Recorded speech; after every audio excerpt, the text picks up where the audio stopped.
வெறும் அனுதாபத்தினால நான் உங்களை விரும்பலைங்க. உங்களை ஒருத்தி தூக்கி எரிஞ்சிட்டு போனப்புறம் கூட அவ நல்லா இருக்கணும்னு பழிய உங்க மேல போட்டுக்கிட்டீங்களே, அந்த உயர்ந்த மனசுதாங்க நான் விரும்புறேன். நான் ஏற்கனவே ஒருத்தியை காதலிச்சிட்டேன், என் மனசை எப்படி மாத்திக்கிறதுன்னு மட்டும் தயவு செஞ்சு கேட்டுறாதீங்க. மனசும் சேர்ந்தா தாங்க காதல். மனசே இல்லாத ஒருத்தியை போய் நினைச்சிட்டு இருந்தீங்கன்னா அதை விட பெரிய தப்பு வேற எதுவுமே இல்லைங்க.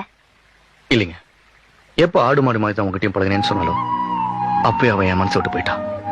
அவன் நினைப்பு வேணா அன்னைக்கு இல்லாம இருக்கலாம், ஆனா அவன் ஏற்படுத்தி போன காயம் எப்போ இருந்துட்டே தான் இருக்கும். மருந்து போட்டா எந்த காயமும் ஆறிடும். நான் ஏன் அந்த மருந்தா இருக்க கூடாது?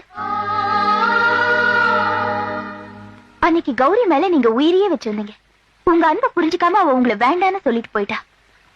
இன்னைக்கு நான் உங்க மேல உயிரியே வச்சிருக்கேன். அதை புரிஞ்சுக்காம கௌரி செஞ்ச அதே தப்ப நீங்களும் பண்ணிடாதீங்க. நல்ல ஒரு முடிவு பண்ணுங்க. நாளைக்கு காலையில இதே நேரத்துக்கு இதே இடத்துக்கு நான் வருவேன். நீங்க சொல்ல போற பதில தான்